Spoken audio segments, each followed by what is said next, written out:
Coming up on the forum, if you are currently receiving food assistance through SNAP, heads up, the date you receive your benefits may change. Get a sneak preview of a newer and simpler way to apply for public assistance. And Norfolk joins Virginia Beach, Portsmouth, and Chesapeake to address growing concerns about keeping our children safe on Human Services Forum, beginning right now.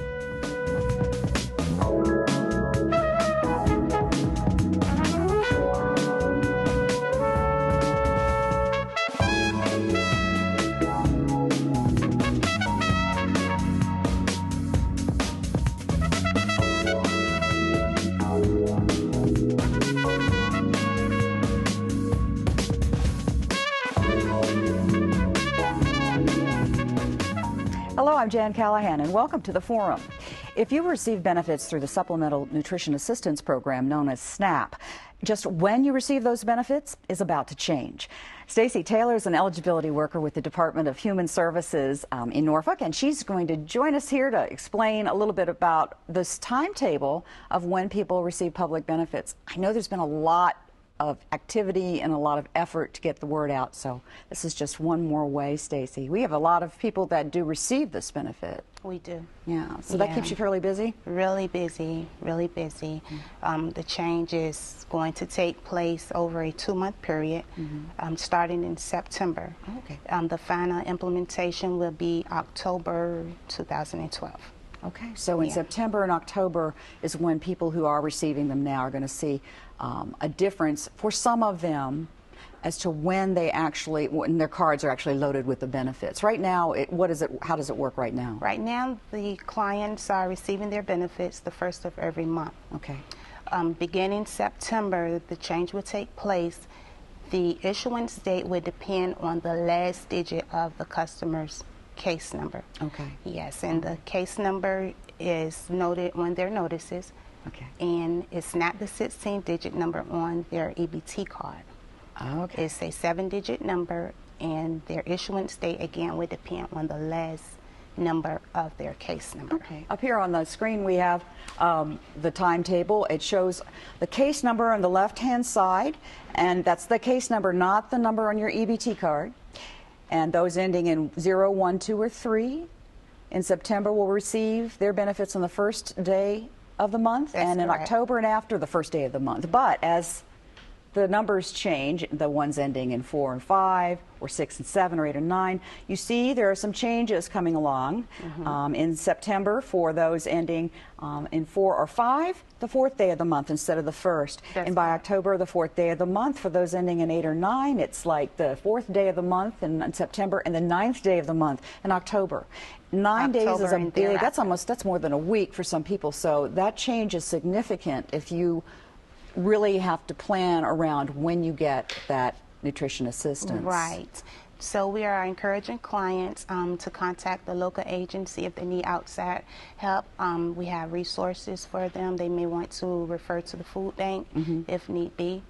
The change is taking place to give them a chance for a healthy lifestyle. It gives the retailers a chance to restock their shelves. Okay. So the first of the month is always a busy time in the grocery store. It is. Right. So if they run out of things. If they run out of things, the clients are definitely encouraged to contact the local agency if they need outside resources while the transition is taking place. Yes, and so the Department of Human Services and all social services agencies across Virginia are making every attempt to notify people who are receiving SNAP benefits. And for those of you who are not yet receiving them, the impact, of course, won't be affecting you because you'll it'll be built into the process. But for people that are currently receiving it, it's important to know that getting your benefits on the first of the month may not happen for all of you. So contact your worker. You should have received something in the mail. That's correct. If you come into the agency, there are plenty of there's plenty of information available for you to read. We're putting it on the show here so you know it's online. Yes, and it's very important for the clients to know their case number.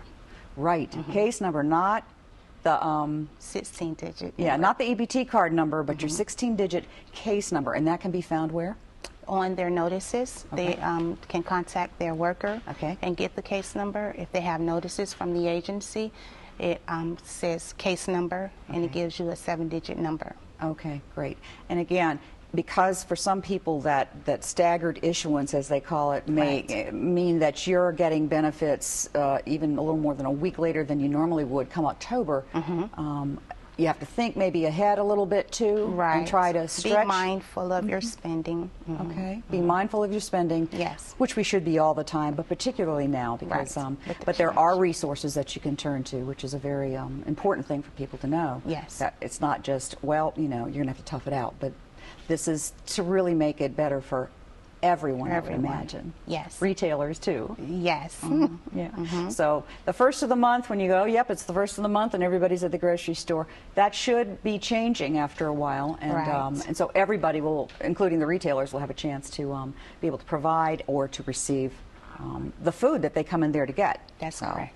Well, this is great. So we'll be continuing to let people know. I know as workers, they'll be informing their The customers, that's true. Yeah, Right. we're sending out notices. Again, they can contact the local agency Okay, for great. more information. There is a phone number too, just for food stamps, because, or excuse me, what we used to know as food stamps for SNAP. If you're interested in applying, and the number for that is 664-6025. It is just a recording, but it gives you information on the basics Right. of the Supplemental Food Assistance Program. And what that actually does is provide additional dollars in the form of benefits, electronic benefits. And they can also access the city's website or the state Virginia Department of Social Services website as well. Okay, to get more information For more on it. information, yes. And you will be able to, in the very near future, be able to go online and apply for or get applications for and find out the status of your application for SNAP or any number of other public assistance programs. And it's through a new program or system that is going to go live, as they say, in the online world, Yes. called Common Help, and we're just mentioning it now. You'll be hearing lots about it. It'll make it's quite a revolutionary change, I think, for the way the state has done business in social I think services. so. Yeah. So Common Yeah. Help is essentially what? It's a web-based program. It gives the customers an opportunity to apply for assistance online. It's a 24-hour, 7-day-a-week access, so they can go on, check the status of an application, apply for benefits, report changes through this program, and we do encourage it. Okay. There are other ways that people have had to do that in the past. Of course, one of them is filling out a paper Filling application. out the paper application. And Yes, and they can access a computer through the libraries, public schools. We have over at Norfolk Human Services, we have a job zone where they can have access to computers as well. Okay. So the idea that you can get to this online application process, or to check your application, or if you need to not re-enroll, but to renew an application, all of those things can be taken care of through basically public computers, and they're available at our local libraries, and we have contacted libraries, and they're getting their staff up to speed. So if people come in once this actually is launched, so they can help them if there are any questions, and certainly with the schools as well. And if you have a computer at home, or you have some friends or somebody who does, this will be just great, because you won't have to come down to the agency for the application process. Are there any reasons that people would have to come to the agency for a meeting or an interview? No, not using Common Help. Okay. They can do everything online. Okay, so documentation and such, how would that be? Documentation, we document the cases. If they have verifications that they need to submit, they can bring those to the agency. Okay. But everything else is online. Okay, so it's not necessarily the case that people would have to bring it in. That's really very convenient. It is.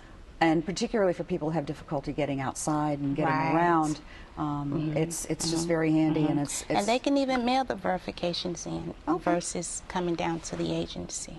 there you go. There Or you go. fax them in. Can you do Fax, Okay. mail it in. that? Or email it in for that.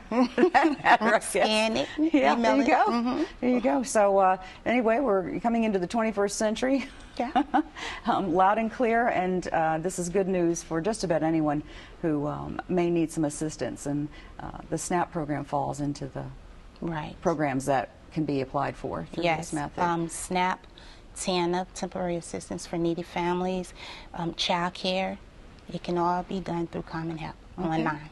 Wonderful. Okay, that's nice. And these are the programs that we probably get the most inquiries about Yes. and have the most need for. Yes. Medicaid as well. Well, Medicaid too. That's right. Very important. And this will start sometime in the early fall as well. Well, we're starting to accept applications online now. It's not up and going fully, but we maybe have had about 200 applications thus far. Okay. And you're letting people know when they come in? that Yes, this is we a- are encouraging them. Great. to Well, this use is it. giving everybody a chance to get used to it. So the official rollout will be in early fall, and you'll be hearing a lot more about it through the State Yes. Department of Social Services.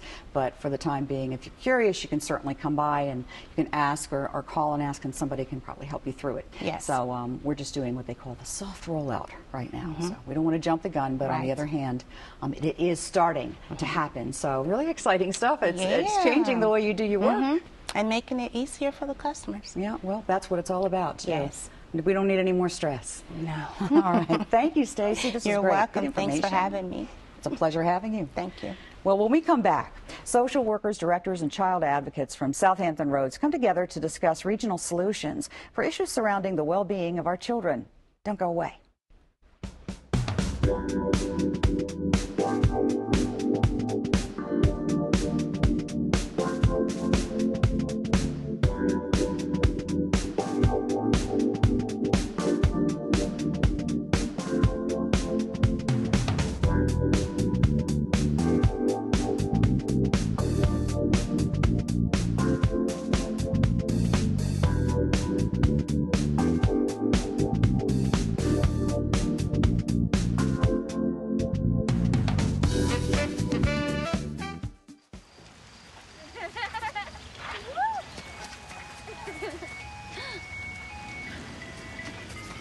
Mom, can we get some ice cream? Please, Mom, please. No, we're having dinner soon.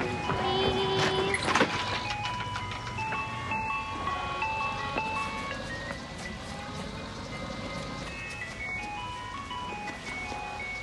You don't have to be perfect to be a perfect parent. There are thousands of children in foster care who will take you just as you are. When some people struggle with their mortgage payments, they become frozen, petrified. Not knowing what to do, they do nothing. But the people who take action are far more likely to get the most positive outcome. Making Home Affordable is a free government program. Call now to talk one-on-one with a housing expert about the options that are right for you. Real help, real answers, right now.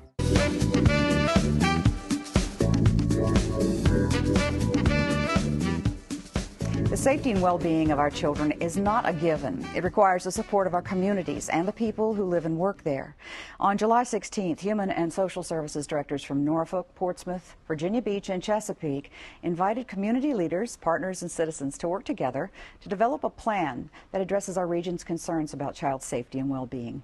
Betty Wade Coyle is the executive director for Prevent Child Abuse Hampton Roads, and Dr. Michelle Clayton, who is with the CHKD's Child Abuse Program, join us today to talk about that. They are basically two of the stakeholders in all of this, as are many other people in our community. The summit, as it was called A Call to Action, Protecting Our Children, which pretty much says it all, but there are so many messages and so much information embedded in that it's really even difficult to know where to start. But they did start on Monday. Yes. Good turnout. Excellent. Yes. So in Virginia Beach, they all met, about 150 people or so. And I know, Dr. Clayton, you were speaker, as were you, Betty Wade, and the people that showed up really represented a good array of people that are involved in child advocacy and in ensuring. Yes, and there was legal a as diverse, well as professional side. Exactly, yes. I mean, I saw a diverse array of professionals in each of the cities. I saw Commonwealth's attorneys, I saw police, I saw social services represented, I saw community leaders. It was a really excellent excellent array of professionals concerned about the health and well-being of children in each of those areas. And I know that the whole idea of getting people to start a dialogue is a challenge. particularly when you have people coming from different perspectives. Well, and from different jurisdictions. Yes, well, that too. I think it was exciting that people are starting to talk across the region about what we can do regionally and not have to duplicate in every single city. A lot of the early prevention stuff is along that line because it's pretty universal. I mean, we had a recent incident of a child left in a hot car that died. And so we have to constantly try to get the message out to remind people not to leave children or to set up ways to not forget that you have a child in the back. Right. And little techniques that help you remember. Put something important in the back, like for women, purses. For men, it's maybe not quite, you know, your cell phone. Put it in the back of the car so when you get to work or wherever you're going, you have to look in the back seat to get something and then, whoops, gosh, I forgot to drop my kid off at the daycare center.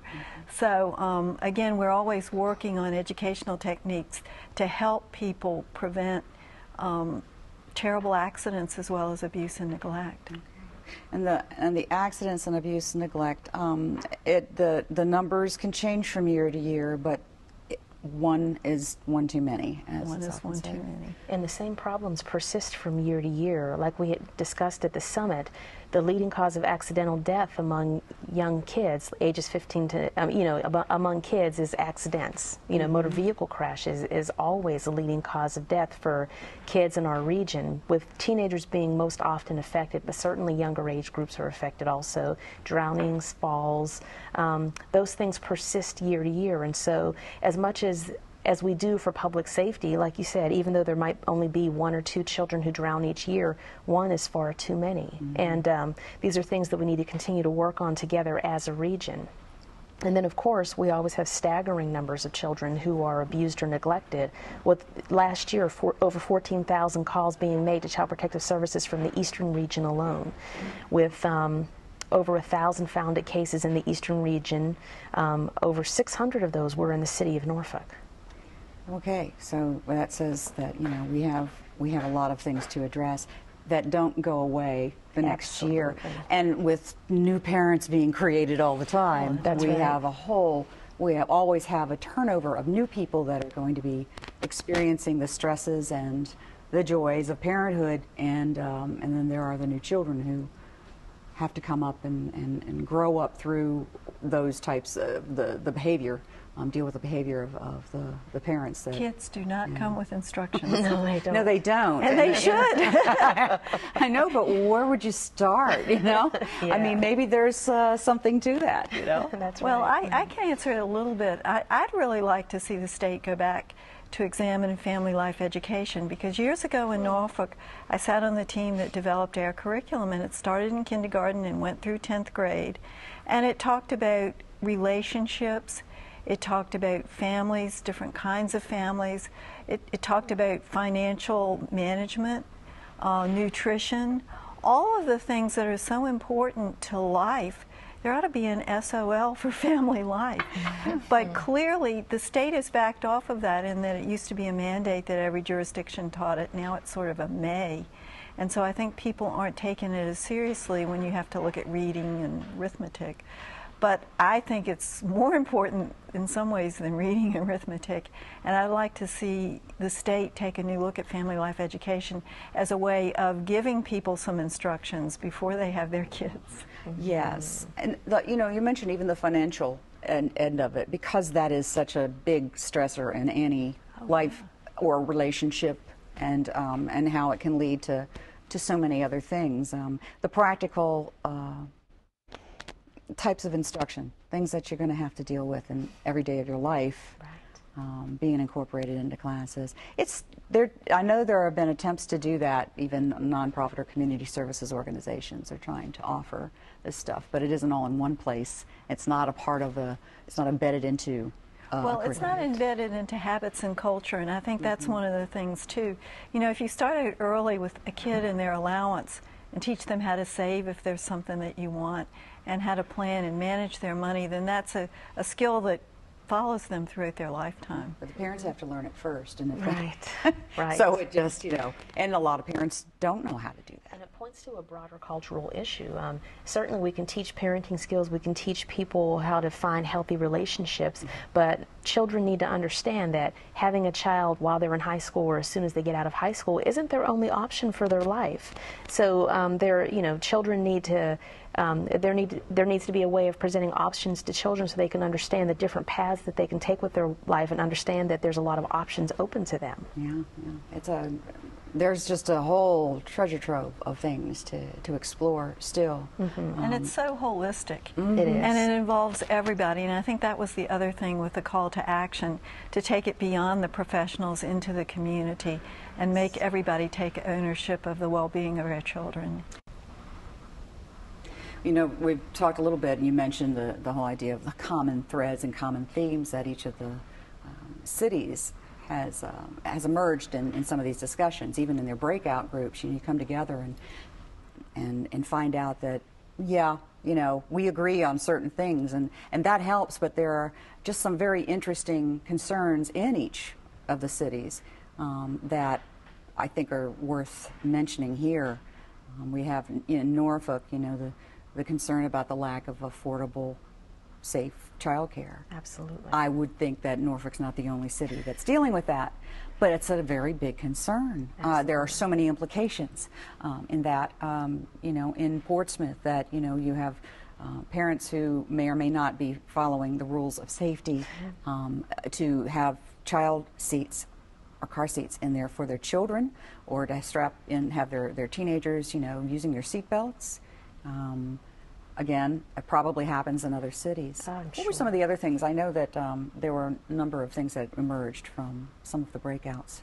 Communication among agencies, certainly, that emerged as a major theme in several of the city's discussions. And that's an ongoing issue with communication, with data systems that don't communicate with each other, and sometimes, well, divisions or departments that don't communicate with each other. that can lead to multiple ongoing issues. So that could be social services to social services, police to police, or... Exactly. Or, you know, police to the Commonwealth Attorney, or social services to Commonwealth Attorney, or... Right. And from the prevention standpoint, it gives us partners to help us get out prevention messages. I mean, one of the things that's a crisis in this region now is what we call safe sleep issues. And you need to put your baby to sleep on their back, in a crib with nothing. And when you go to the stores to buy baby things, they have all these soft, fluffy things, and you want your baby's crib to look so nice and sweet and inviting, and it's a trap. It's a killer crib.